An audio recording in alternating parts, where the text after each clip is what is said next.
أعوذ بالله من الشيطان الرجيم بسم الله الرحمن الرحيم رب اشرح لي صدري ويسر لي أمري واحلل عقدة من لساني يفقهوا قولي Selamun alaikum wa rahmatullahi wa barakatuh.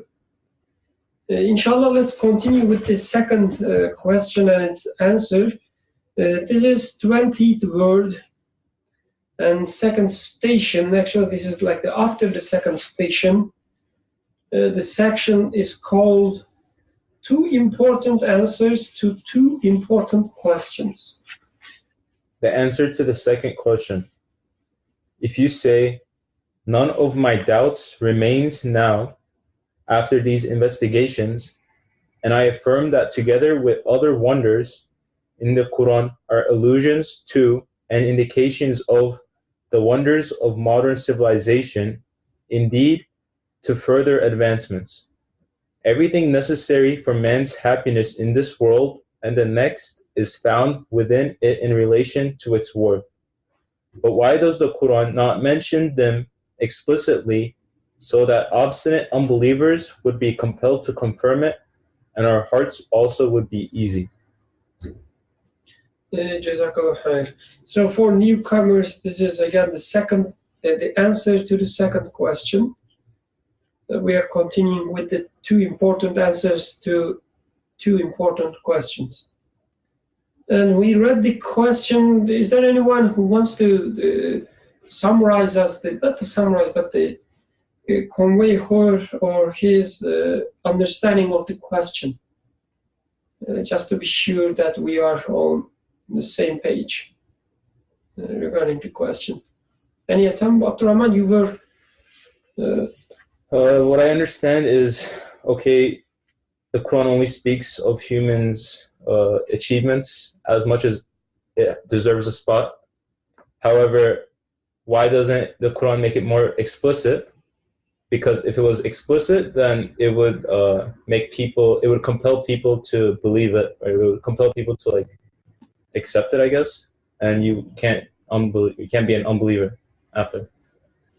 Any other additions, comments with the question? Okay. So I guess one example would be, for instance, like continuing what you said, Abdurrahman. If Quran, for instance, were referring to, let's say, trains or planes, right, in much detail, and then we would know that, a text, let's say, compiled 1400 years ago, referring to planes, that will be a kind of miracle. Yeah. And that would convince people, let's say. So I guess that's the question.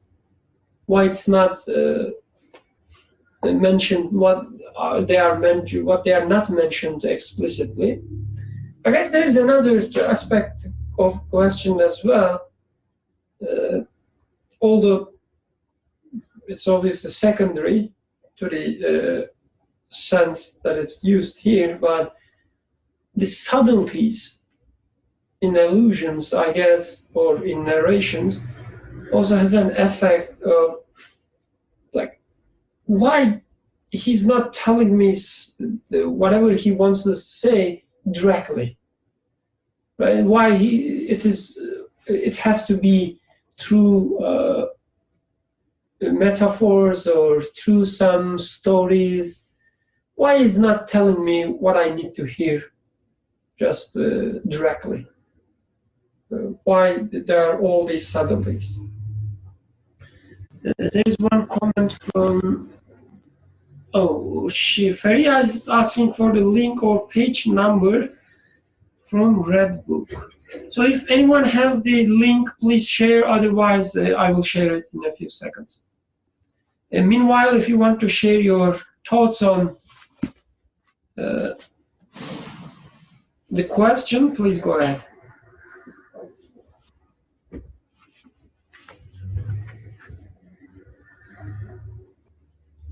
Okay, the link is there. So let's continue with the answer. Anyone wants to read? Abdurrahman is waiting to read, but if someone else wants to read, you should just pick someone. Surprise him. Sorry. No. Okay. Go ahead, Abdurrahman, please. The answer. Religion is an examination, a test, proposed by God so that in the arena of competition, elevated spirits and base spirits may be distinguished from one another.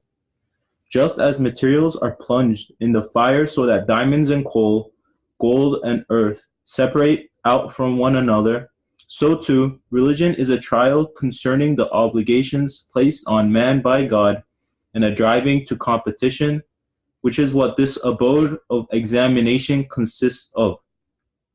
In this way, the elevated jewels in the mine of man's abilities become separated out from the dross. Since the Quran was revealed in this abode of examination for man to be perfected through trial in the arena of competition, it will surely only allude to the hidden events of the future pertaining to this world, which everyone will see, and will only open the door to the reason to a degree that proves its argument. If it mentioned them explicitly, the mystery of man's accountability would be negated. Simply, it would be as self-evident as writing there is no God but God clearly in stars on the face of the skies. Then everyone would have to affirm it whether they wanted to or not.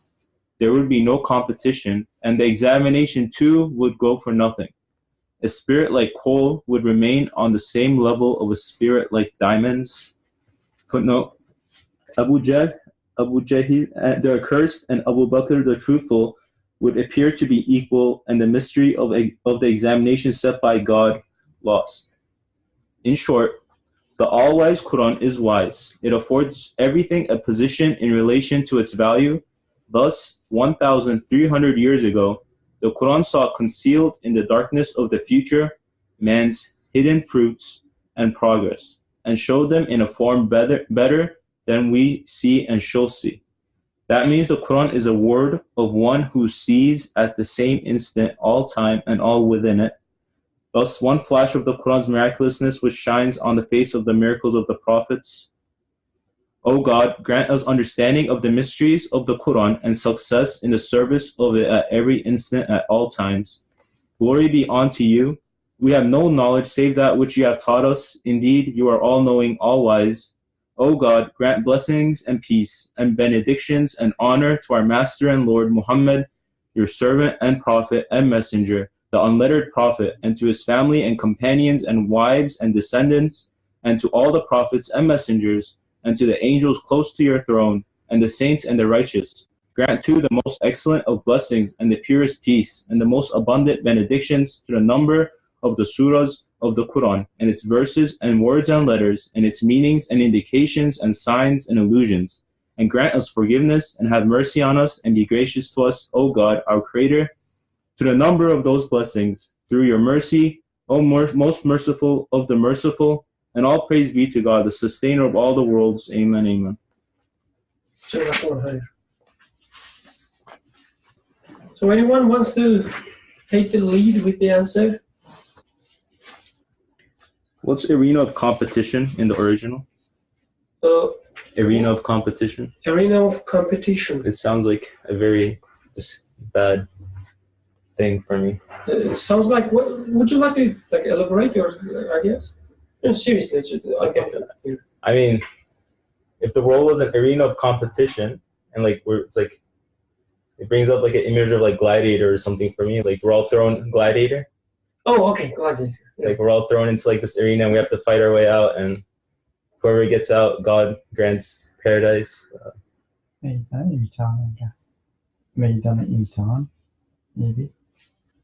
Any thoughts on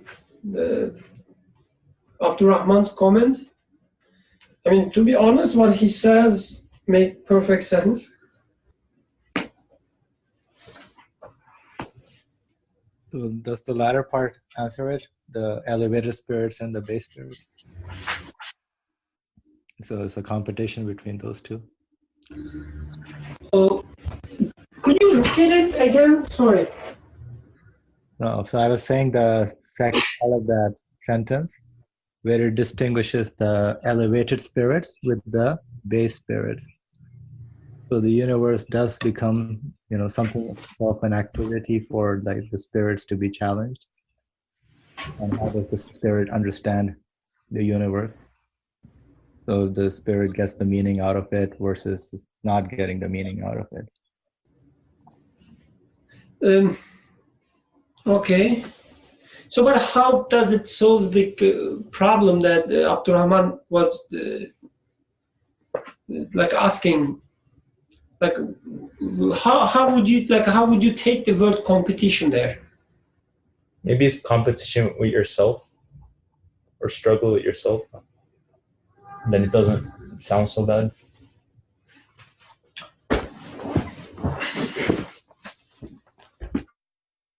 Competing. So please go ahead, but just before that, Feriha has some comments. She says, what am I competing with? Question mark, and then she says, my evil commanding soul. And real me, there is consciousness. Musabaha. Okay, so Suhail, please go ahead. If I understand Rahman's question correctly, he's saying, why competition or apparent sort of I guess there's like a arena of competition. It seems maybe it appears problematic, but as Nursi points out, how else are you going to distinguish? And as Fariha said, distinguish from yourself and distinguish amongst others. So within yourself, if there's no competition, so in other words, if there's no competition between truth and falsehood, how do you make a distinction between what must be true and what must be false? Or if there's no option, the competition between two options, I can choose that which is right or that which is wrong. How do you know what must be right then, and how do you know what must be wrong? And then amongst people, how do you know? I don't take competition here in a bad sense, like as if there are winners and losers. There are. That's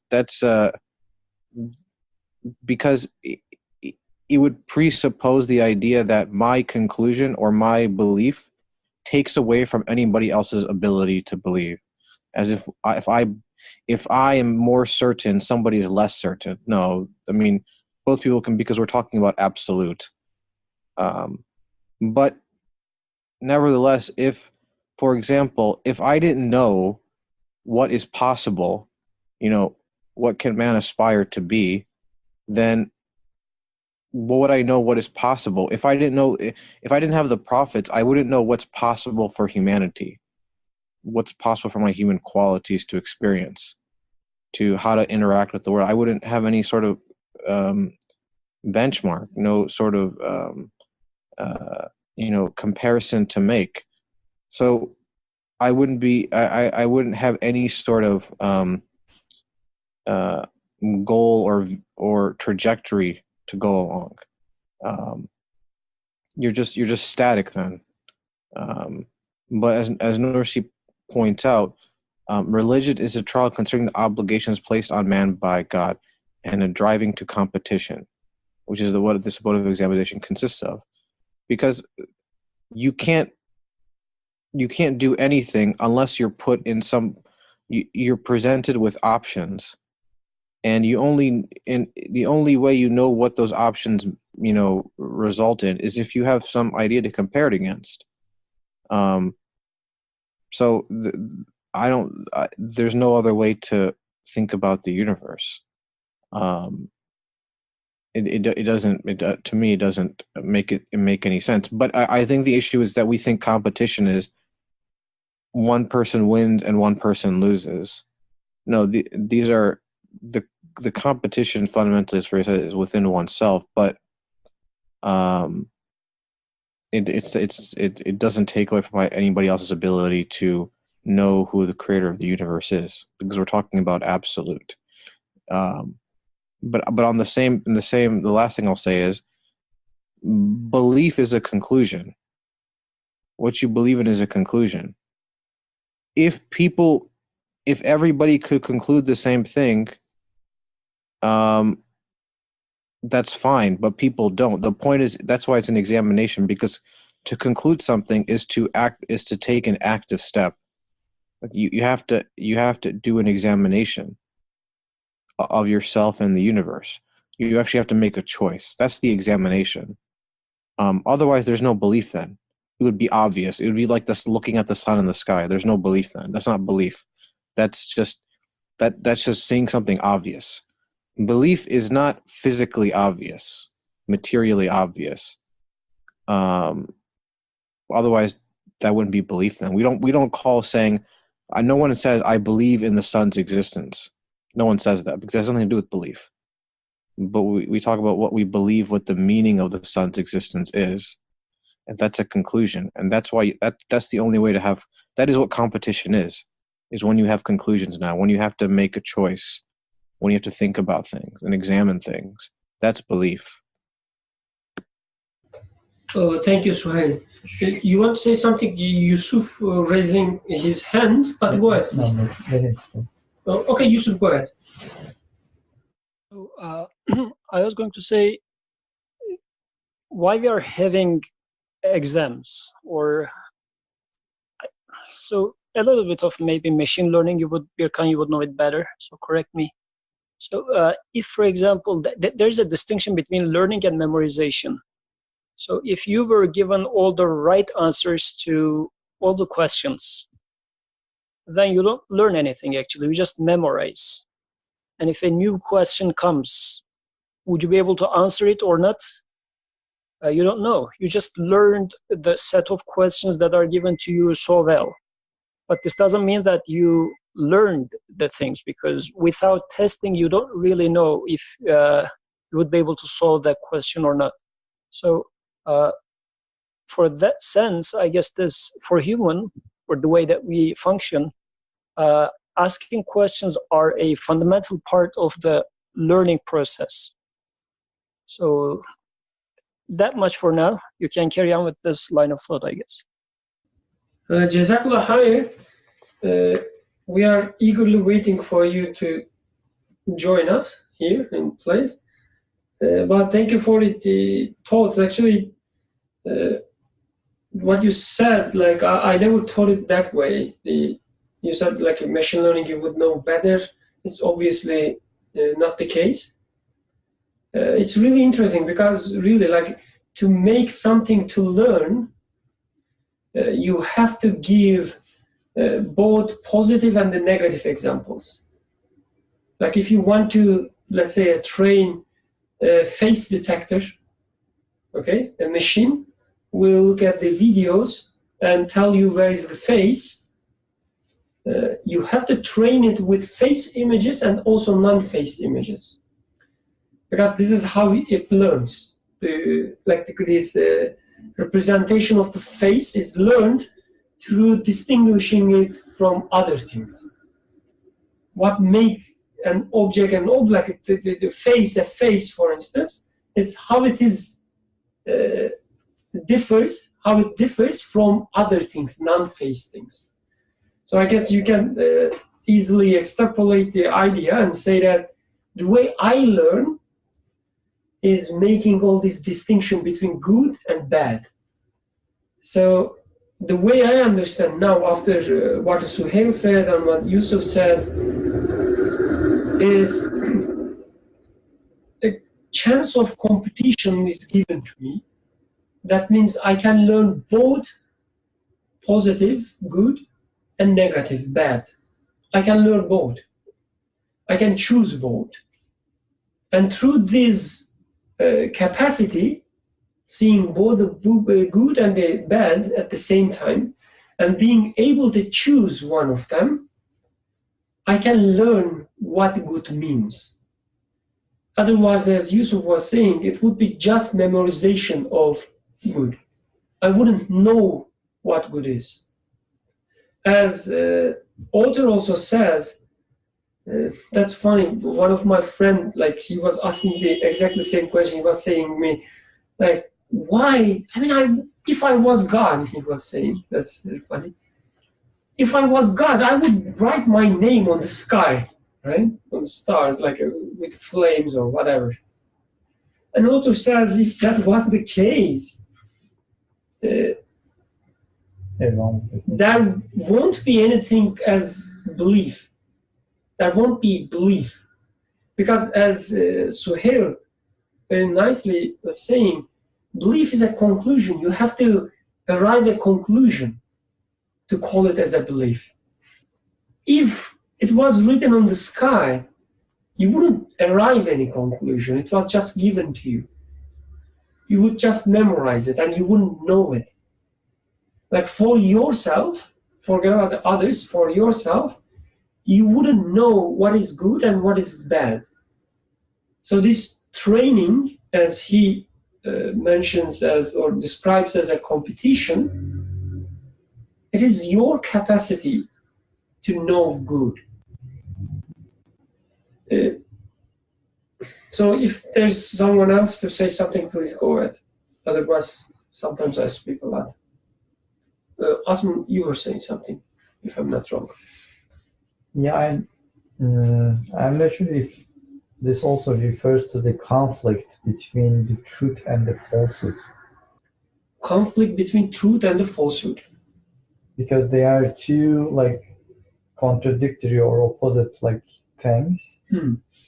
And since they are like opposite of each other, like there is a conflict there. And that's why he talks about it as like a competition. Because like if you take it as an individual, like do you see yourself competing with, let's say you are a believer and there is this completely like atheist, like do you see yourself competing with the individual? I think that's what the Abdurrahman's questions like is really like, do you see yourself in a position that you're competing with them, and what's the would be the purpose of that, or would there be any meaning in that kind of competition? Even if you try, you cannot do it, can you? I mean, you cannot. You can just claim that someone is unbeliever or someone is believer. Like, other than yourself, you don't know anything about the others' inner thoughts, or you're just speculating like even if with like yourself against yourself. Even if you were able to do it, or you were able to know it, like what would be the really purpose or wisdom in that, and what would be the benefit in that, and would that be really like the right thing to do in terms of like man's purpose that is explained in this paragraph, in this text? And Nursi also, I guess, explains it very nicely. He says, just as materials are plunged in the fire, so that diamonds and coal, gold and earth separate out from one another, so too religion is a trial concerning the obligations placed on men by God and the driving to competition. And a driving to competition, which is what is a board of examination consists of. What is the word about means? Place. Sorry? Place. Place. Which is what is, okay, a board of examination consists of. So he kind of defined what he means with the competition, isn't it? He says, just like materials are plunged in the fire. So you separate diamond from coal or gold from the earth, and I guess from my perspective at least, this is not something bad. Like you're not harming the material. You're just helping it to show itself. Like you helping the gold to reveal. Purifying it. Purify it, yeah. So I guess the same way, I, like myself, if I really have these potential golds in me, all these faculties waiting to be discovered, I would enjoy, I would appreciate a process which would allow me to reveal these diamonds, golds in me. So I would like it. Just like exams, as Yusuf were referring at the very beginning of his speech. Exam, like I appreciate the time and effort that my professors put so that they can examine me. They can test me. It's time and effort they spend, right? And I appreciate it. Because through these tests, examinations, I learn something. I usually do not take it as you damn professor, you just, torturing me. I just, be thankful to them. And in the other part of our lives as well, like you go to gym, for instance. For what? To reveal the gold in you, right? To get rid of the earth on your muscles. Fat. Sorry? Get rid of the fat. Yeah, the earth on your muscles, so that the diamonds will be apparent. So you put, seriously, like we do this, we do the similar things in different ways. So we know, deep inside, we know how good examination is. We want to have it. We want to, like people who's running like crazy every day, like even when this 20 Fahrenheit outside, 20 degrees, I see people like running. Why? I'm not saying this to criticize, but I'm saying this examination or plunging the material in the fire is there in every aspect of our life. Maybe we use this sense sometimes in a wrong way, just to have, the perfect job, perfect something, to show off sometimes. But the sense is there and we enjoy it. I guess, as Osman was saying, it sounds awkward when we try to apply it to other people. You don't have any right to, test other people. That's true. You don't. But their chance to be tested, it shouldn't be taken away either. Just like your chance to become diamond shouldn't be taken away from you. Yusuf, please go ahead. I guess it's proper now to ask Abdurrahman in what sense he would find this acceptable. It might be an issue of language or why he doesn't like it, in which format he would take it as a proper explanation, or maybe the wordings needs to change. What would be his suggestion? Of course, not to put Abdurrahman on the spot, right? But good question. Let's take it. Let's put him on the spot. Sorry? Let's put him on the spot. Let's put everyone on the spot. But please go ahead. I guess I have an allergy to the word of competition. That's why at first I really didn't like it. But you guys have been explaining it very well. Still, I don't like the word competition though, because inherently I compete. Even if I compete against myself, I win and then I become a diamond. Like there's this I part to it where I gained it or I won it. I did something to deserve it. Maybe I'm thinking like the word training. Like if I just look at it as training, like at some time I am being made into a diamond somehow. And I'm saying this because we're also studying Qadar with Yusuf. So that's why like I can't attribute the good to myself. And in competition, the word kind of inherently pushes me for that. I mean, this is also the stuff I put onto competition. Like I have an allergy to the word, like I said. So as long as we're not attributing things to ourselves, like even when we win and we see that, yeah, we're becoming diamonds by choosing the right things, then it's now I'm okay with it. So I have to read it again just to be sure, but does author say man becoming diamond, or is it more like the faculties that man has becomes diamonds? Like what I'm trying to say is, through this training, you are given all these diamonds and golds.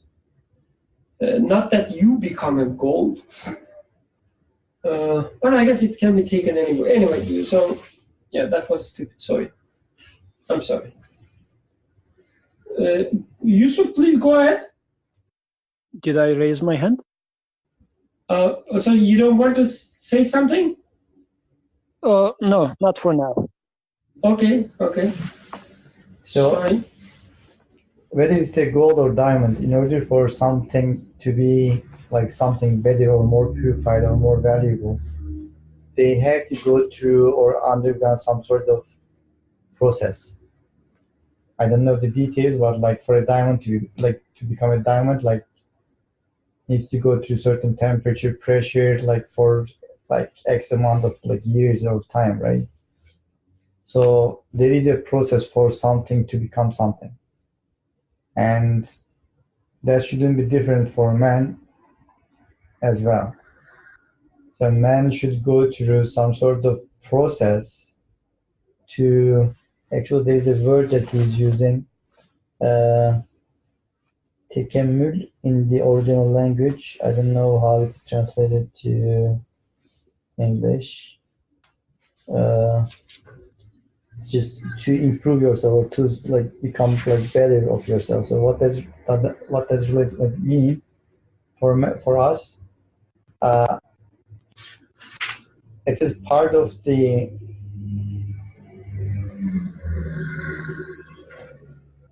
process that like we like. How should I say this? There must be two like contradictory idea, let's say, truth versus the falsehood, in order for me to get into the process of seeking the truth, understanding the truth, and internalizing it and living by it. So in order for me to be able to go through that process, then there must be an alternative to the truth, so I will be able to make the choice. If I cannot make the choice between the two, then there is like technically then like there is no process. There cannot be any process for me to be able to practice my free will.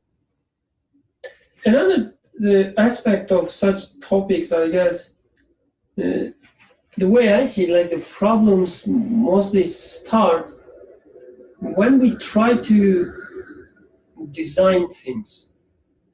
Like instead of look at what is there and try to understand, we take the, not the status, but anyway, we try to design things. Instead of understand them, we say, okay, if it was me, for instance, I would do that way. I would, act this way.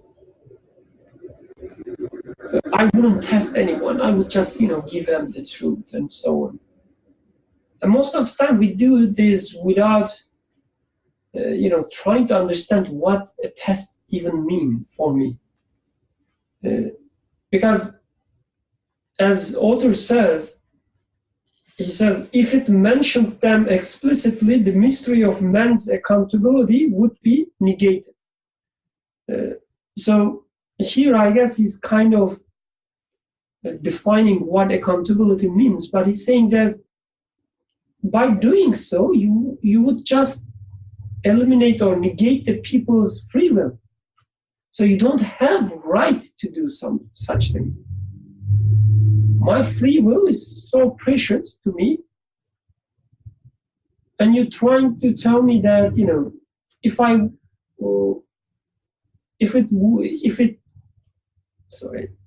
if it was me, I would get rid of your free will.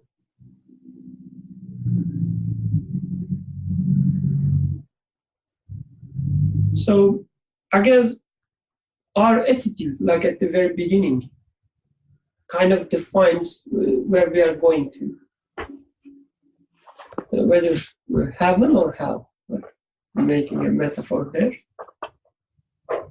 So instead, when our attitude is trying to understand what it is there, like when somebody tells me that, life is a competition, I guess I should try to understand like what competition is in its reality and how I perceive it, instead of just looking how other people use it or how I would use it, trying to answer like how I take competition and what I want from a competition, trying to understand instead of trying to define or trying to design.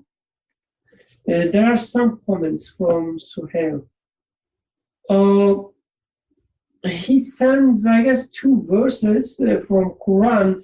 Suhail, would you like to read us and then elaborate your thoughts on these verses, if you don't mind?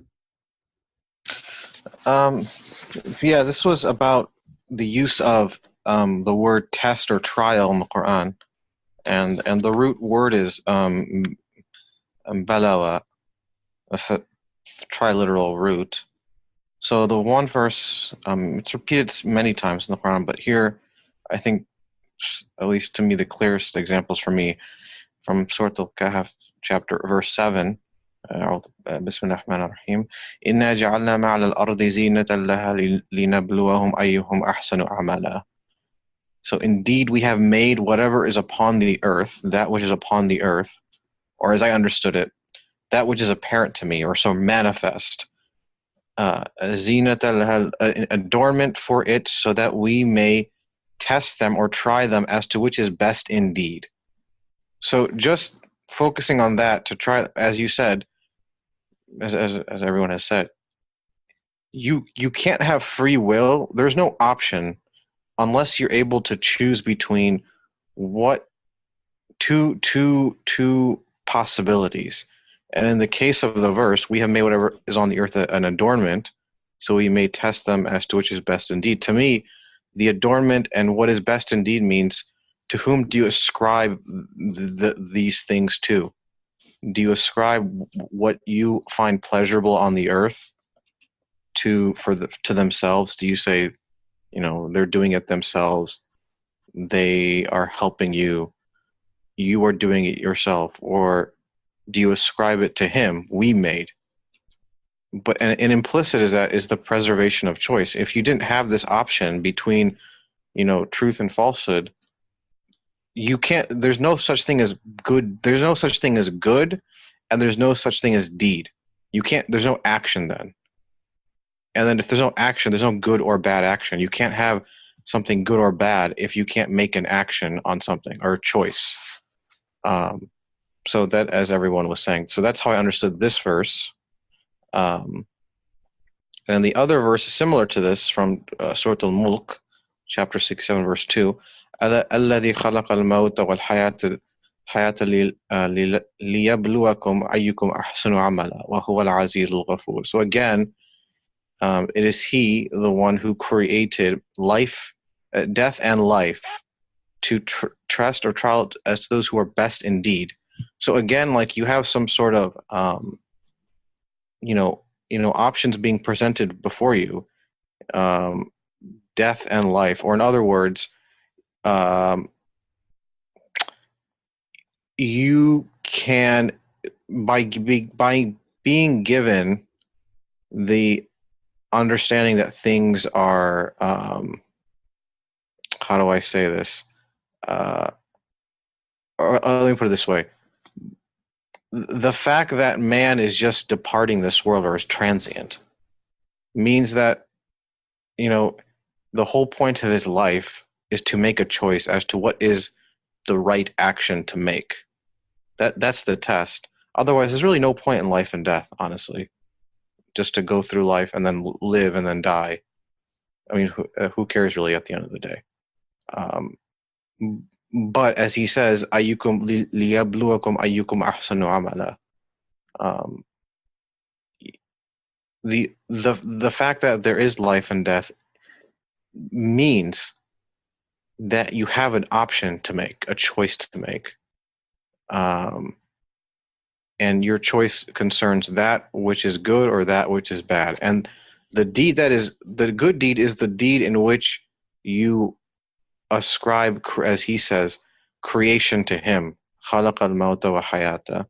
So ascribing creation to him, or his will is taking place. He is the agent behind the act of creation.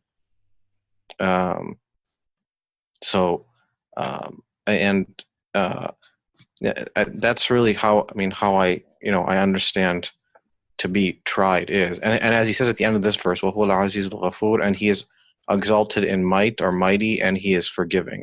Or in other words, even if you get the answer wrong, you still have another opportunity, so long as you're given life. So you can always rectify your choice. It's not that's why I don't like to think about it as people's traditional competition where you lose or win and that's it. You've lost that's it. You've lost forever. But every moment is like a choice you're being given, and you can always improve upon what you previously did, whatever previous choice you made or previous understanding. Improving your understanding is, it's not, no one is static. There's always a progression. Suhail, thanks a lot for sending the verses and then explaining them. It's interesting, the word there, which is used like yablu or bela, right? The root. In Turkish, we use this word to mean calamities. Like when something bad happens to you, we use word bela. It's interesting in these verses, it's used together, like in side by side with Ghafur, forgiving. So I guess this is the usual way we take trials, something bad, why it had to be happened to me.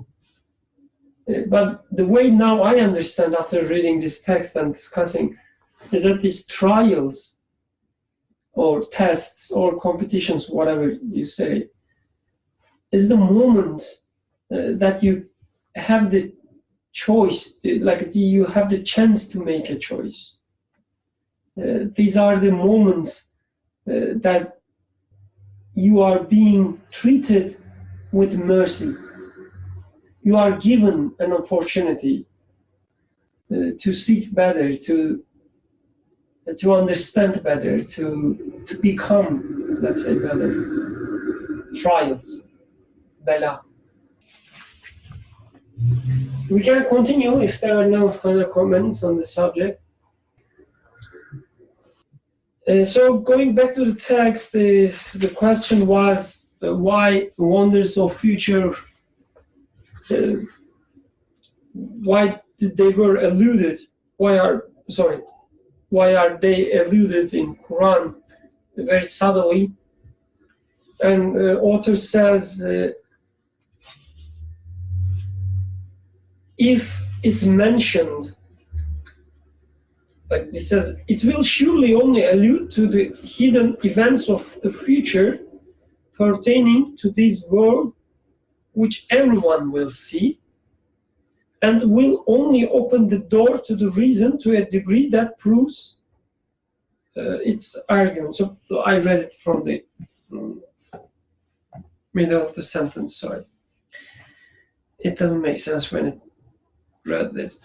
Since the Quran was revealed in this abode of examination for men to be perfected through trial, for man to be perfected through bela, in the arena of competition, it will surely only allude to the hidden events of the future pertaining to this world. It will surely only allude them, which everyone will see, and will only open the door to the reason to a degree that proves its argument. So it proves its argument, the proof is there, but it does not compel you to accept the argument. If it mentioned them explicitly, the mystery of man's accountability would be negated. The mystery of man's accountability would be negated. I guess, as I said before, the way I understand that is he's defining what accountability means. At the core of accountability is the free will, having the choice to make bad or good decisions. This is your accountability. It's your capacity. So being accountable means you have the chance to become better. Simply, it would be as self-evident as writing "there is no God but God" clearly in stars on the face of the skies. Then everyone would have to affirm it, whether they want it or not. So I guess everyone have to affirm it would be like they have to say yes to it. Because it's there, right? I mean, there's no option to negate it. But the key part, I guess, here is whether they wanted to or not. So they wouldn't be given a choice. There would be no competition, and the examination too would go for nothing. A spirit like coal would remain on the same level of a spirit like diamonds. So when I take it from my perspective, I wouldn't have a chance to become a diamond. Because when he says spirit like coal, to be honest, I take it myself like I have spirit like coal. And I want it to be like a diamond. So I want to go through the fire. I want to go through the pressure and certain temperatures or darkness maybe.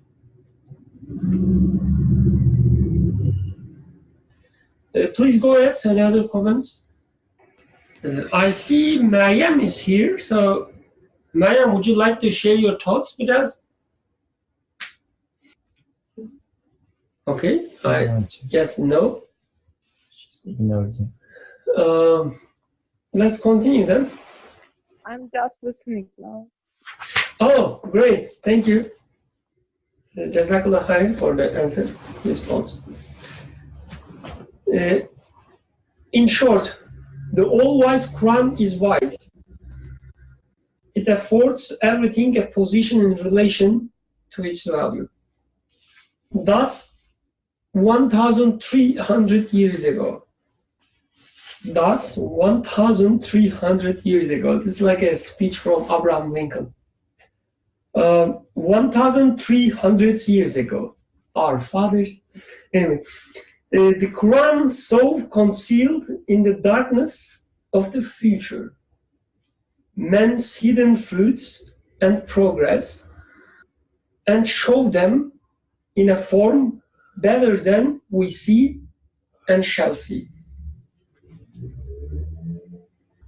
Quran so concealed in the darkness of the future. This is so beautiful, the sentence. Man's hidden fruits and progress, and show them in a form better than we see and shall see. That means the Quran is the word of one who sees. At the same instant, all time and all within it. Any comments? Do we read the Quran like this thing in mind? Could you repeat it like it loud? I never read the Quran this way. It's so the hidden fruits in me and trying to show me the path to attain them, or? No, the Quran is the word of one who sees at all. He sees at the same instant, all time and all within it. And how do you think it would change your reading of Quran if you had this attitude? That the one who sees me right now. Oh yeah. Not only right now, It makes your past and your future. yeah. All times, yeah. So it makes you the direct addressee of the speaker. Yeah. So like Quran, like then in a way reveals to you, not to Prophet anymore.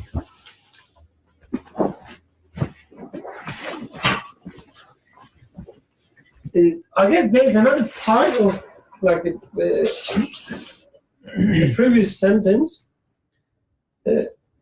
Quran self-concealed in the darkness of the future, man's hidden fruits and progress. So, and showed them in a form better than we see and shall see. So first of all, like there's a extreme mercy there.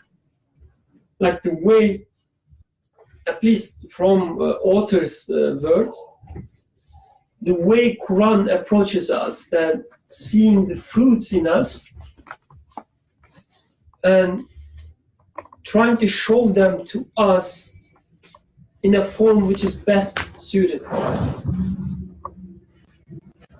I also see a call for a transformation there too. Like he says, Quran is there to transform you into a fruit-bearing tree. You are just a seed right now, but it will take you and show you the fruits that you have. So going back to our original, like the discussion at the very beginning about the competition and so on, like instead of, this is not a critic, please don't get me wrong, like this is, seriously, like this is for me, first and foremost. Instead of trying to understand like what is discussed or what is said in Quran, for instance, in the verses Suhail sent us about trial, instead of trying to understand it with the mindset that we already have, or with the dictionary that we already keep with us, trying to let Quran and its verses transform us, transform our understanding of the trial, transform us in our understanding of competition. Let it to show us the fruits that we have, rather than asking some certain things from them. So anyway, yeah, that was my comment. Any other comments about before? So otherwise, I would keep reading. And actually, we have the last sentence. Thus, one flash of the Quran's miraculousness, which shines on the face of the miracles of the prophets. There's something wrong with the sentence, I guess. There's no verb, but one flash of the Quran's miraculousness, which shines on the face of the miracles of the prophets, is what? The text that we concluded. I didn't get it, sorry. So the text that we concluded, the 20th word, second part of the 20th word, Okay.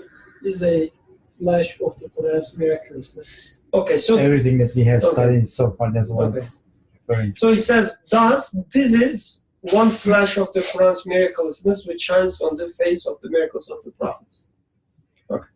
So in essence, Nursi is saying that this is not the only meaning of these miracles, but this is one of the meanings, one flash of the stories of messengers. Okay, I see. So I will pause for a few seconds to see what people have. Otherwise, I will continue with the 21st word.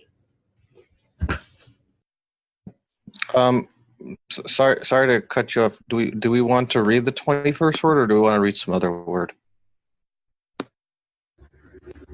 Or to be honest, I just said it like as a reflex.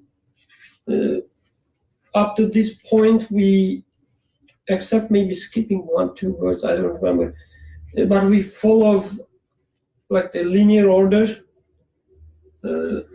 So I thought after 20 words we would continue with the 21st word, unless people have some reason not to do that. Let's do 31st word.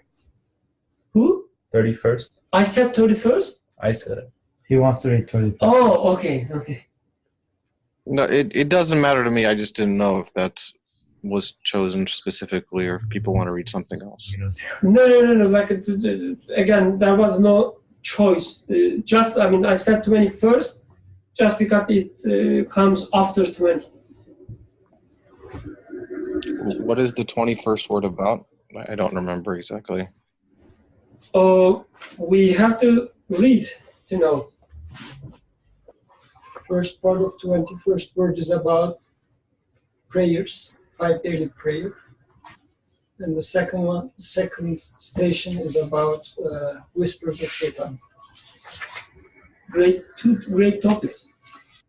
Yeah. I'm more than happy to read the 21st word also. Jazakallah khair. Okay, let's continue. So, Suhail, would you like to? I didn't mean it that way. I meant. But it was your fault. Sorry, it was your choice. Oh no, I didn't make any choice. I guess I did. Maybe I did. Okay. So would you like to, or we can find someone else? I can read if nobody else. Okay, Jazakallah khair. Let's read the few warnings. Maybe until the third warning, and see how it goes. Up until including, or just up to the end of the second warning? Until the end of the second one. All right. So the 21st word. This word consists of 2 stations. The first station. In the name of God, the merciful, the compassionate. For such prayers are enjoined on believers at stated times. For such prayers are enjoined on believers at stated times. Quran chapter 4, verse 103. One time, a man great in age, physique, and rank said to me, One time a man great in age, physique, and rank said to me, the prayers are fine, but to perform them every single day 5 times is excessive. Since they never end, it becomes wearying. Since they never end, it becomes wearying. A long time after the man said these words, I listened to my soul and I heard it say exactly the same things. I looked at it and saw that with the ear of laziness, it was receiving the same lesson from Satan. It was receiving the same lesson from Satan. Then I understood that those words were as though said in the name of all evil commanding souls. Then I understood that those words were as though said in the name of all evil commanding souls, or else they had been prompted. So I said, since my soul commands to evil, one who does not reform his own soul cannot reform others. Since my soul commands to evil, one who does not reform his own soul cannot reform others, in which case I shall begin with my own soul. I said, O soul, listen to 5 warnings. O soul, listen to 5 warnings in response to those words which you uttered in compounded ignorance, on the couch of idleness, in the slumber of heedlessness. First warning. O my wretched soul, is your life eternal, I wonder? O my wretched soul, is your life eternal, I wonder? Have you any incontrovertible document showing that you will live into next year or even to tomorrow? What causes you boredom is that you fancy you shall live forever. What causes you boredom is that you fancy that you shall live forever. You complain as though you will remain in this world to enjoy yourself forever. If you had understood that your life is brief, that it is departing fruitlessly, it surely would not cause you boredom. It surely would not cause you boredom, but excite a real eagerness and agreeable pleasure to spend 1 hour out of the 24 on a fine, agreeable, easy, and merciful act of service, which is a means of gaining the true happiness of eternal life. It surely would not cause you boredom, but excite a real eagerness and agreeable pleasure to spend 1 hour out of the 24 on a fine, agreeable, easy, and merciful act of service, which is a means of gaining the true happiness of eternal life. Second warning. O my stomach-worshipping soul, every day you eat bread, drink water, and breathe air. Do they cause you boredom? They do not, because since the need is repeated, it is not boredom that they cause, but pleasure. In which case, the 5 daily prayers should not cause you boredom, for they attract the needs of your companions in the house of my body, the sustenance of my heart, the water of life of my spirit, and the air of my subtle faculties. Yes, it is by knocking through supplication on the door of one all compassionate and beneficent that sustenance and strength may be obtained for a heart afflicted with infinite griefs and sorrows. By knocking through supplication on the door of one all compassionate and beneficent, that sustenance and strength may be obtained for a heart afflicted with infinite griefs and sorrows, and captivated by infinite pleasures and hopes. And it is by turning towards the spring of mercy of an eternal beloved through the 5 daily prayers that the water of life may be imbibed by a spirit connected with most beings, which swiftly depart from this transitory world, crying out at separation. And being most needy for air in the sorrowful, crushing, distressing, transient, dark, and suffocating conditions of this world, it is only through the window of the prayers that a conscious inner sense and luminous subtle faculty can breathe, which by its nature desires eternal life, and was created for eternity, and is a mirror of the pre-eternal and post-eternal one, and is infinitely delicate and subtle.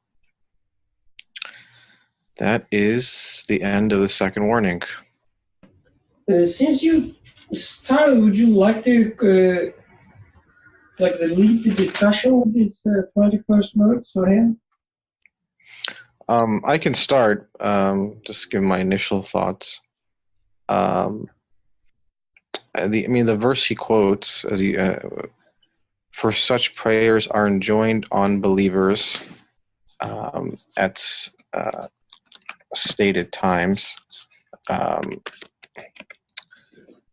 and so really he doesn't really address the time aspect of it, because the Quran is not as concerned with what the times are. I mean, obviously the Prophet outlines that.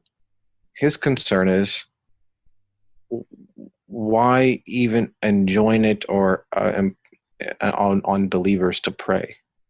That's really the crux of the issue, the real matter. And it's interesting, Nursi is making a point here when he says a man came to him, but it's not any man. A man great in age, physique, and rank said to me. I'm guessing when he says great in age, maybe he means older. Physique maybe means he means strong, and rank meaning he was an important person. And even that person who should, you would think, be able to pray, maybe he's great in age and that he maybe is supposed to be wise and has the strength to pray, and he's supposedly an honorable individual. Even this man says, the prayers are nice, they're fine, they're great, but every single day, 5 times a day, that's a bit much. It gets tiring after a while. And Nursi, being honest with himself, he's saying, I listened to my soul and I heard Satan saying the same thing, the same lesson was I being taught. And if I'm to teach others, I first need to reform myself, which is really the way it should be done. Really, everything begins with the self, personal examination, self-reflection. And so he begins with 5 warnings to the soul, which is sitting, as he says, on the couch of idleness. So he says these whisperings that I'm inclined to is because I'm inclined to laziness or idleness. So I'll stop there. Those are my initial thoughts on the first part before going to the first 2 warnings, but I don't know if anybody else has any thoughts on this. I guess no one wants to speak. Berkan, Osman, Asim, Aisha, nor anyone. Fariha, want to say something? Go ahead, please, Ophelia. Go ahead. Okay, now, so I was thinking, like, whatever thoughts come to us, just in general, right?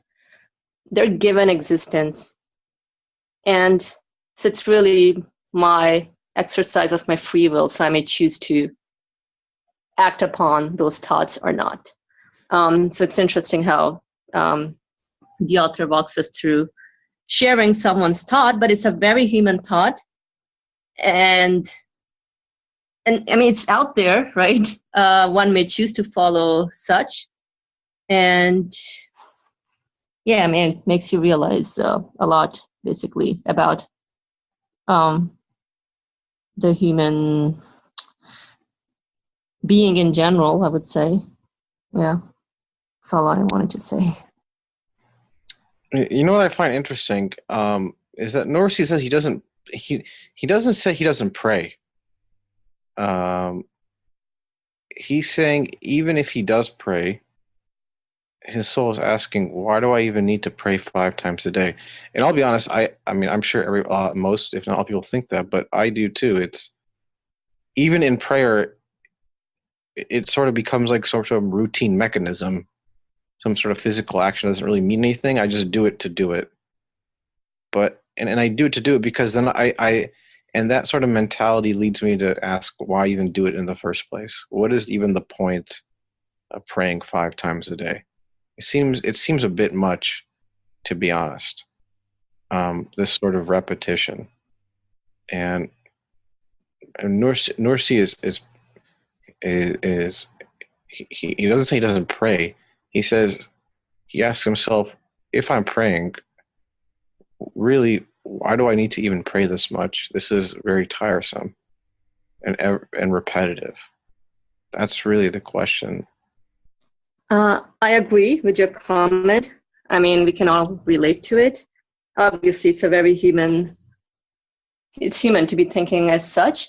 And I was thinking, obviously, I mean, just looking at the verse again, for such prayers are enjoined on believers at stated time. I'm just like focusing right now on stated times, meaning if I take my existence to be just static, then yeah, it will be like a burdensome, responsibility or so on, like a chore, right? Like, but with the awareness that, hey, like every moment is being brought into existence. It's not, it's not static. There's a movement going on, which I don't see.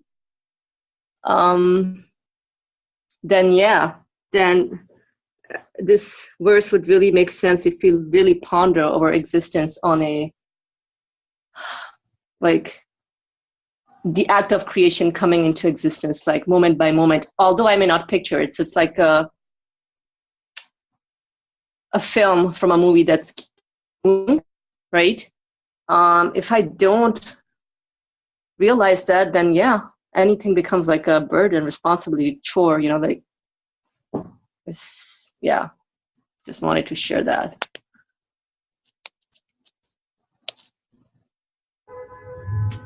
So, I was thinking of why he put this topic in the 21st word.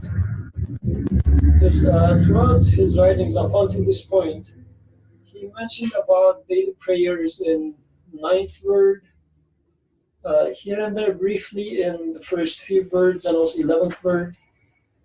But this is, I mean, the 9th word it was more emphasized, but this is almost the second time that he is taking it into the center. But this time the flavor is a little bit different. It's not like he is as if, because there's this general, in our discussions, there's this tendency to say that we should convince ourselves about belief matters, then inevitably I will go and start prayer. And I will go and become a worshiper as much as I'm convinced. I guess this is right to the extent that 21st word. So meaning that it is true to a certain extent. But beyond a certain extent, I guess also there's this laziness of me which would prevent me from worshiping the Creator. So the thing that prevents me from worshiping is, first and foremost, not knowing what worship is and why shall I worship or what it is.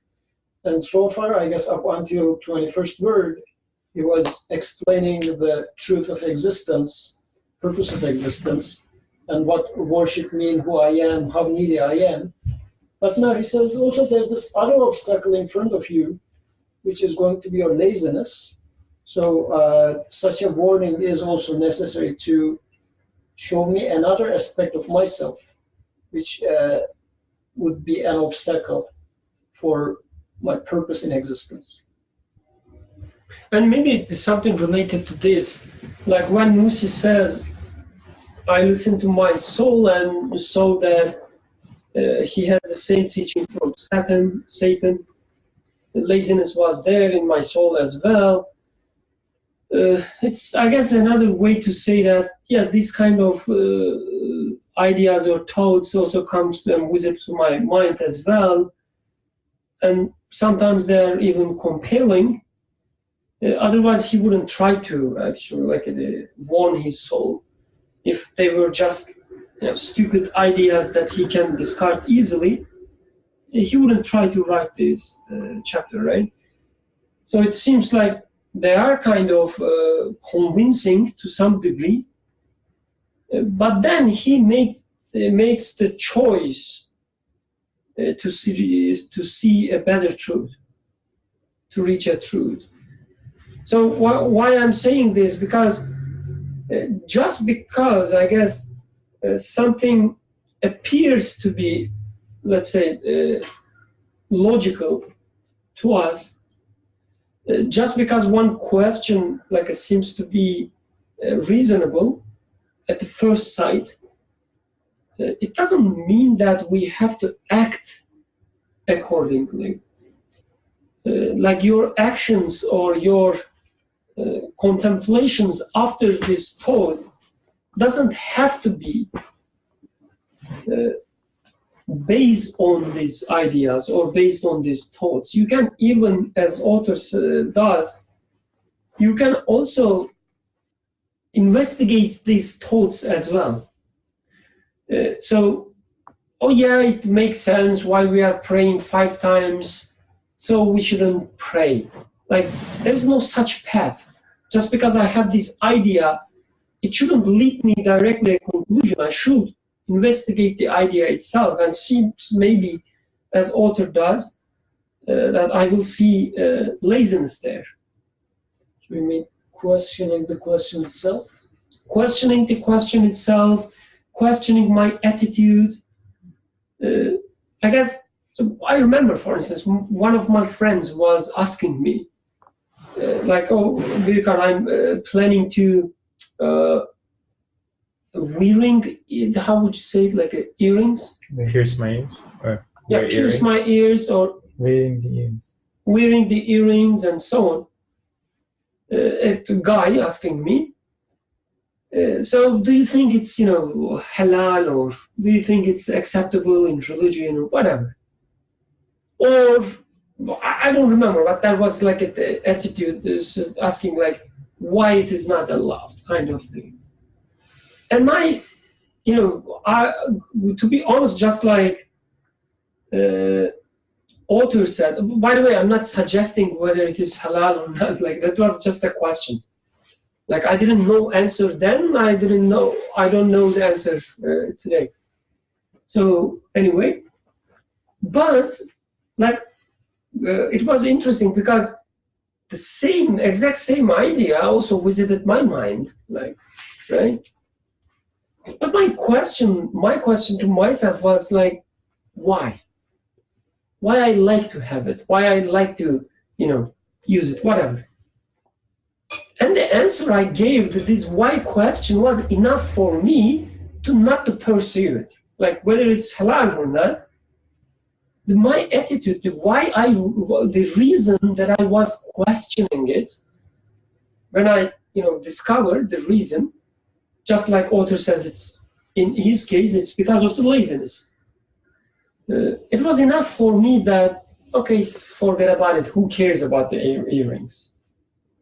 I guess same applies here. Like it's not about whether the praise are really excessive or not. It's more about like why you are asking this question, why, for what purpose this question visits you. So our attitudes in questioning also, I guess, should be taken into account. Although that doesn't mean that you should just discard the question because he doesn't. He tried to convince his soul because it's his soul, like it's something precious. The soul has to be satisfied. So he's trying to satisfy it. So if the question is a very human question that crosses everybody's mind, then why does he categorize it as an evil? Because evil also visits everyone's mind. Evil is very human. So when you say human, it's like a tricky word, right? Because it's also used, I guess, your use of the word also has this sense. Like if something is human, it's something good. Or if something is human, it's acceptable. No, if something is human, why does it have to be satanic? But you can take it the other way and say that, that means part of human is also satanic. Just like, the coal or the earth and the diamond living together. So we are an angel and devil at the same time. Or let's say earth and diamond. So just because we have earth, it doesn't mean that we have to stay with the earth. Yes, every human has a part which is coal, but we are striving to make it a diamond. Anyway, what I'm trying to say, this word human, it's again a little tricky. It's because when you say human, it sounds like it's human. Do not, That's not what I'm suggesting. But when you read the paragraph, of course, I don't know the person and I don't know his intention. But the way that it is narrated, it's just he's asking a sincere question. It's isn't that too much? Just pray 5 times a day, and then he listens to himself, and the same question is with him too. That he's Nursi, the biggest sheikh that we ever know for the Turkish people. So for him, that kind of idea shouldn't be even crossing his mind, because he's so holy. But it does. So that must be man's reality in certain ways. But at the same time, he defined it as evil, since my soul commends to evil. One who doesn't reform his own soul cannot reform the others. So, and then understood those words as though said in the name of an all evil commanding soul. So just trying to understand the text. Suhail is raising hand. That's funny. He was supposed to lead the discussion. Now he's asking permission from me. So that's my evil soul, I guess. Please go ahead, Suhail. But before you do, let me read a comment from Fariha. She says, it's human, that is, it's normal. That is part of the learning, exercising process. That's how she sees the word human, I guess. So, Shreya, please go ahead. You know, that Osman's question's a very legitimate question. Because if Nursi, who's supposed to be one of the most learned people, is asking himself the same question, what does that say about human reality? And why does this question lead one to, why is it the working of an evil commanding soul? I would say to this, in reference to this question about prayer, this is how I understand it. For example, a clear example would be to me in that the human being doesn't say he loves ugliness, like he wants ugliness. No, he desires beauty. He doesn't say, I want injustice, I want justice. So he has an expectation, a human expectation about something real, tangible. He doesn't want the non-existence of something or the absence of something. Now, if you frame prayer in reference to, as he later will show, pleasure and gratitude, it's really how you view prayer. Now, if you view prayer in the way that the evil commanding soul does, which is it's a duty, it's a job, and therefore it's just like any job that we do, it becomes wearisome and excessive. We want to break from it. Then your viewpoint is right, I would say then. If you think of it as a job, then yes, it becomes wearisome. But if you view it in the same way of, I have the need to be thankful and to have gratitude and to show my thanks, that's within me. That's like a human expectation, because the same thing I would want to do for someone else, for another human being, is to show thanks and it's a human response. If I say I can't do that, I can't show that gratitude and thanks, and find pleasure in that, because I find pleasure also in showing gratitude and thanks between human interaction. If I can't do that for the creator of the whole universe, who gives me existence, who says, if you want to show me gratitude or if you want to show me thanks and acknowledgement, you must show it in this way, that I'm kind of contradicting what is my human expectation, truthfully. If somebody does something good for us, we want to at least match them in trying to, like, that's like a human desire, to match them in our response, in showing them our appreciation. Even if we can't do it, that's like something we want to do. Now the question is, how do you respond to the creator who gives you existence? If you think about it in that way, 5 times a day would seem to be not even enough, instead of being excessive. But it's really how we frame the question, as Birkan was saying. We think of it as being imposed upon, but we never think about it in the same way of in reference to our expectation. Like, what is the root need to pray, the root cause to pray, or the desire to pray? If there is one, that's what you have to ask yourself. Then the issue becomes very different then at that point. Oh, that was someone wanted to speak, I guess? No, I was seeing if anybody else wanted to speak, but oh, okay. The reason I say this, it's like you could substitute the question to say, why don't I love injustice, or why don't I love ugliness? It would be the same question, because I'm talking about the non-existence of something. In reference to prayer, why don't why don't I love ingratitude? That would be that would be self-contradictory within myself. But we don't see it in that way. That's the thing.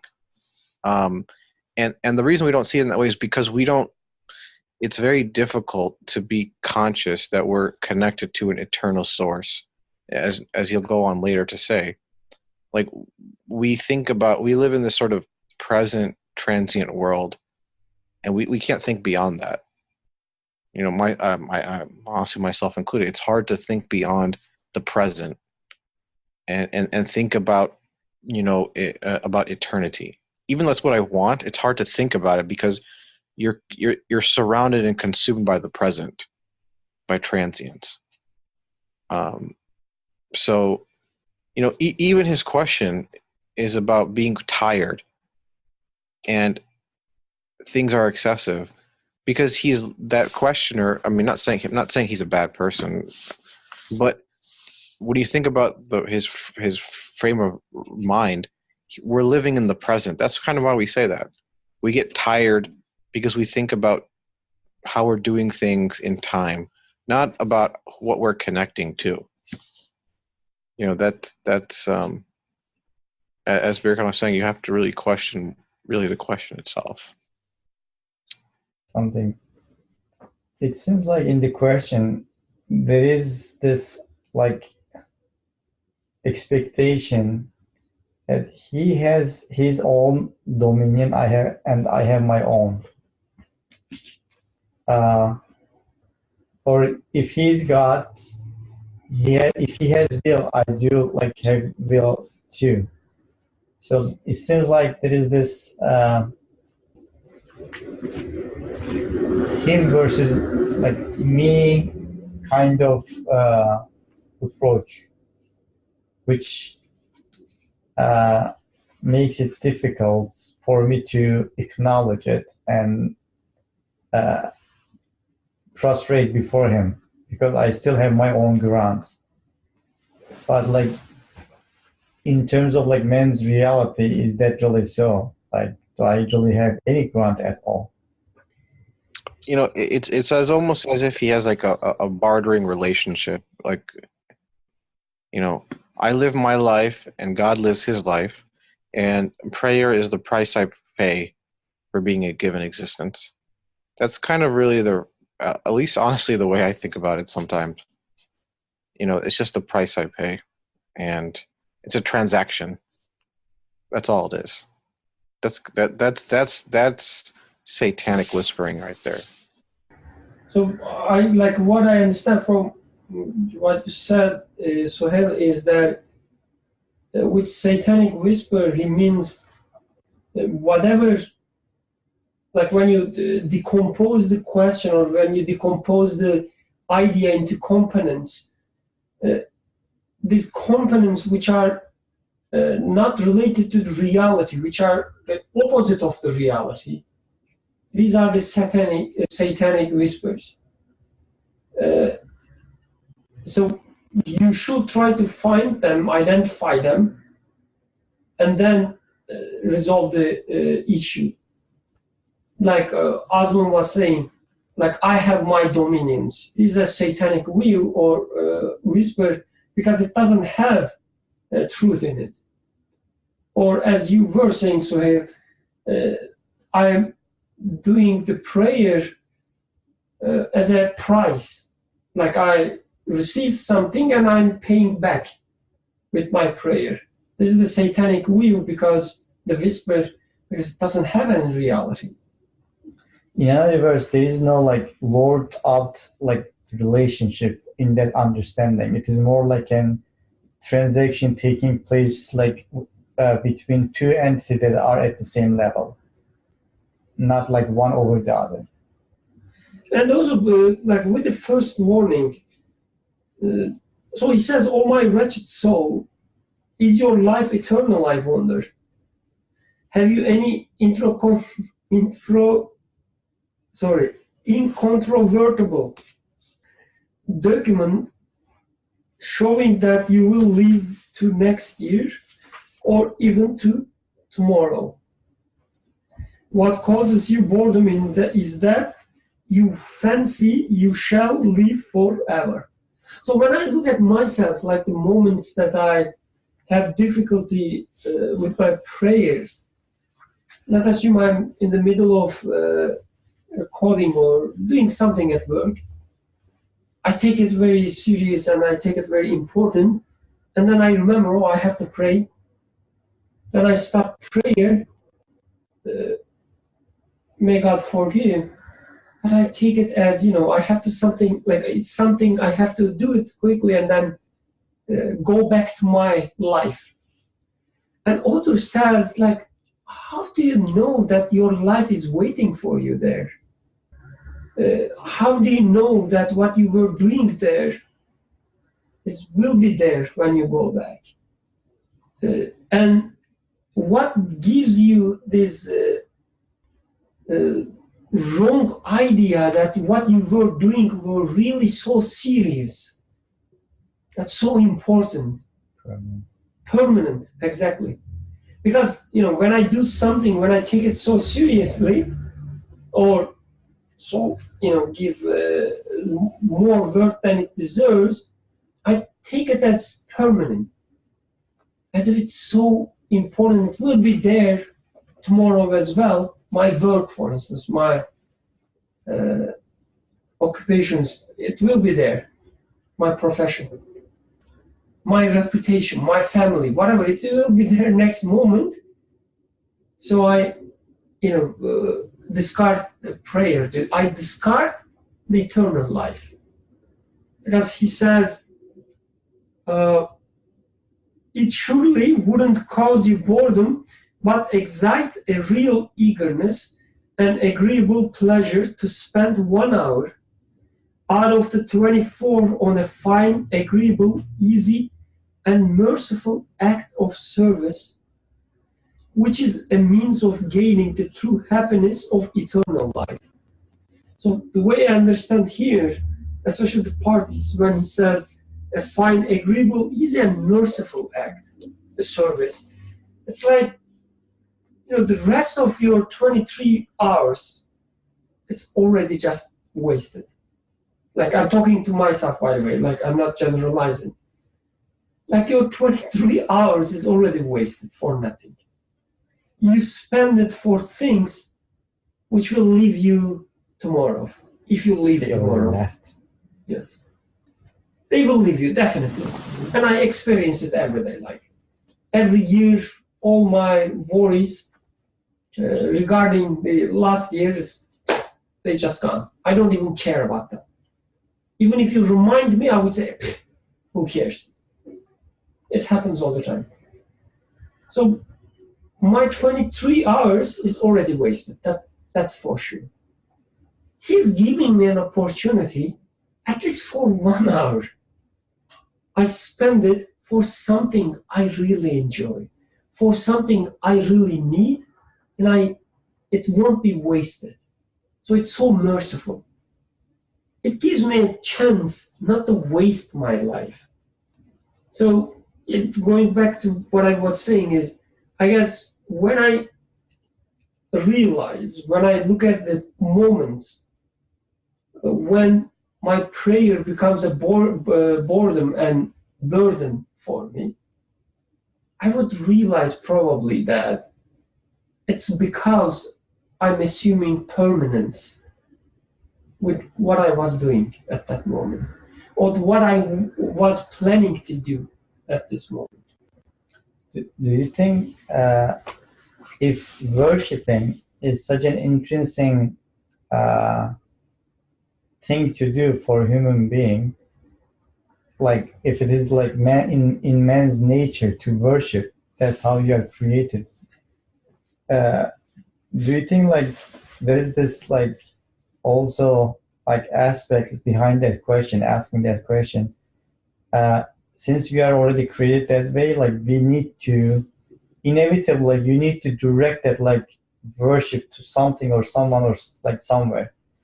So do you think we take everything in the like the worldly life so serious that like we direct that like worshiping to those worldly things? That's why like there is no room left. Yes. And here in the first point, author is reminding the impermanence of the life, saying that even though you are directing your attention and your worship to those things that is impermanent, which is completely contradictory with your reality, you should just make sure that you are worshiping to the true object of worship, who is the creator of the moment that you experience.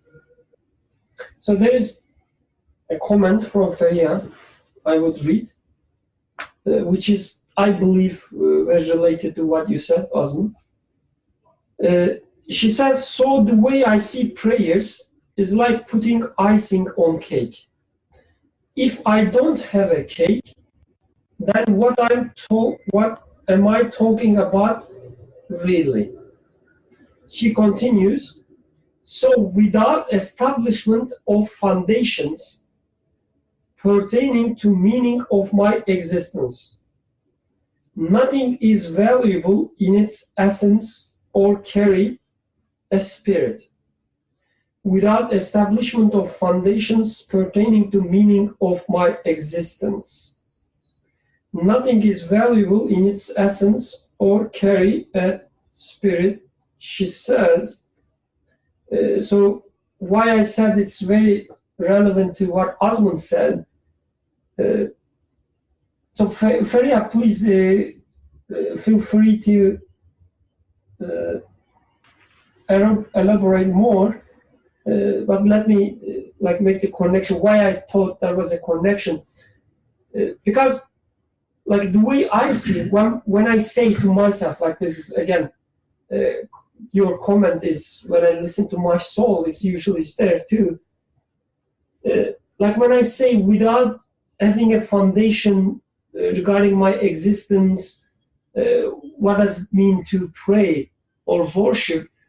I guess this assume that if it is as if it is possible not to worship, as if it's possible not to pray.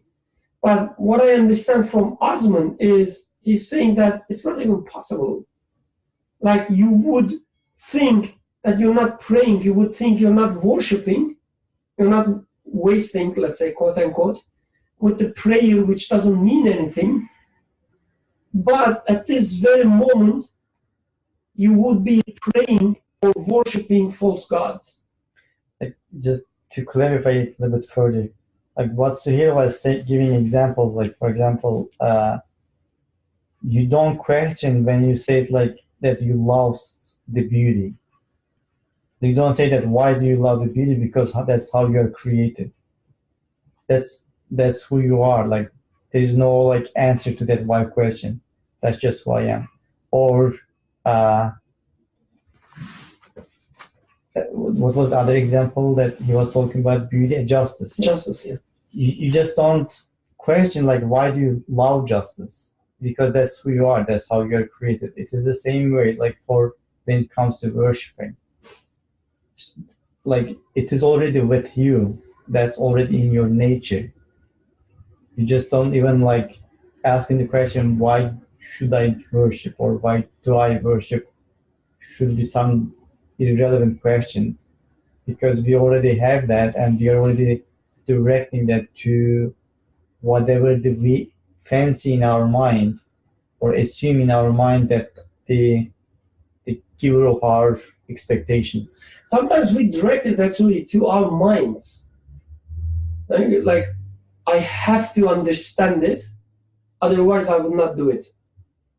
Isn't this a worshiping your mind? Because the word understanding is, I don't know, it doesn't have an end if you don't want to end it. You can understand things forever. We start studying math at the elementary school, and we start using math at elementary school. We don't wait for, let's say, secondary school or high school to apply the math. No, we start applying it right away. Mm-hmm. To the extent we know it. And now we go to secondary school, we understand more, sometimes we even say, oh, whatever was taught us was not that much true. Now I see it's truth, and we continue to apply it. We don't say, okay, let's wait. Maybe in high school I will learn better math, and then I will start applying. We do that. We don't do that. Well, I guess I'm moderating, but does anyone have any other thoughts? Time is almost up, but if anybody has any closing thoughts before we end the session. Yeah, I just wanted to share some thoughts based on the comments that were just made. I mean, not questioning things, or like, you know, the analogy of you learn a subject or whatever, I don't know, you're learning grammar, conjugation, and so on and so forth, like our math. We just learn it for the sake of learning, and without even bothering about the application side of it. I don't know, like I would say, I don't know, to me, the way I'm looking into it, like even this secondary level of education, I don't know, I feel like it's wasted years in every ways, because we're just injecting knowledge, right, to the receiver, just like, I don't know, not maybe rote memorization, or not even though you can make this rote memorization in a meaningful way, but yeah, it's the application side, I think it's missing in even the education system itself. And so when it comes to, when we're questioning about, so we all love, for example, beauty, right? I mean, because we love all like qualities and everything, I don't know, I can speak for myself, it doesn't even occur to question, like, why am I made to love beauty? Why am I made to, you know, like this? Why am I made, you know, in such a way?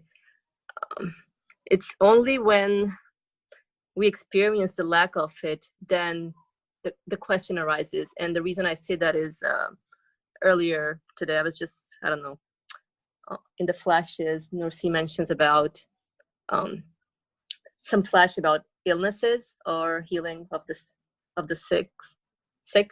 And then it mentions about, oh, you know, because you go on living your life, you know, in a healthy, whatever state of being and so on. So, you know, how illness becomes a mercy, because through that you actually start questioning the lack of it, or it shakes you up. It like really taps into your consciousness, right? Your awareness awakens, and, you know, so it can be a beautiful thing. But then I was thinking, yeah, that's true. Like, we're so oblivious, and that's why it's, I mean, yeah, these reminders are crucial, and they're key to really making sense of everything that we experience here. I mean, otherwise we don't have anything to exercise, really. Like, I mean, we maybe, I don't know, yeah, we're making choices, but like, we're not going deeper or not getting the meaning of things. All right, thank you. Well, since Berkan posed the question, I guess I'll let him end the session if he has any closing comments. But Muhammad Said says, before, if any Berkan wants to talk, what makes the prayer boredom is if my take on it is more related to a doing of my body. That implies that I define myself as body, and definition, my needs will be reduced to bodily needs. So exactly, that's just it becomes a physical action. So then, in terms of physics, to be tired is physical, essentially. So that's expected. The body gets tired, but does the spirit get tired? That's really the question. Berkan, do you have any thoughts about your question before we close? Oh, I guess not much. Only maybe one comment, just because, you know, you asked, otherwise I would stay silent as usual. Would be, I guess there is one aspect of prayer. Nursi, you know, alludes it a lot with words like mercy, fine. Is that the prayer itself is the part of training and learning process, I guess. maybe an essential part of it. And with prayer, I'm not talking about, like some abstract notions. I'm just talking about the prayer in its practical sense, like putting your forehead on the ground. I think the way Nursi puts it, it's itself part of the training. It's itself part of the learning, and a big part of it. It's what makes us connected, as Nursi says here in the second warning. It's what make us connected through our spirit to rest of the reality, what are our needs and so on. Because at least to me, like without prayer, because prayer means quote unquote authority. Prayer means quote unquote someone that I can rely, someone that I can ask for. Acknowledgement. Sorry? Acknowledgement. Acknowledgement, yes. As we said in Fatiha, like, Iyaka na'budu. From you we ask. From you we worship. So without this acknowledgement, without articulating this, how am I going to even aware of my needs? They will stay at the realm of drinking, eating. I have need for water, thanks to one who gives me water. I need for air, But when you pray, when you start asking, when you start saying that it is you that we worship, it is you that we ask for, then you become aware of your real needs, your real desires. Real provider, yes. So yes, it is a starting point. Starting with the food, starting with the water is a starting point, yes. But I guess what takes you the real point, real you, is the prayer, putting your forehead on the ground. So I guess, like, at least, like I'm talking to myself, like as Nursi warns his soul, I'm just trying to warn my soul that my soul, like, please do not take the prayer as something, just like a conclusion. Because if I take it as a conclusion, I arrive at this conclusion and then this and then this and then here comes to, therefore, prayer. It will be enough just to pray once, as the questioner asks.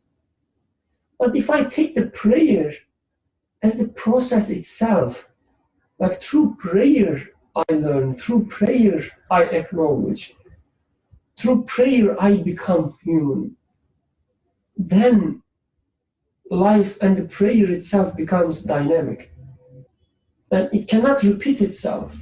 Every two prayer will be different then. If it is the process, not only the conclusion. سبحانك لا علم لنا إلا ما علمتنا إنك أنت العليم الحكيم. الفاتحة.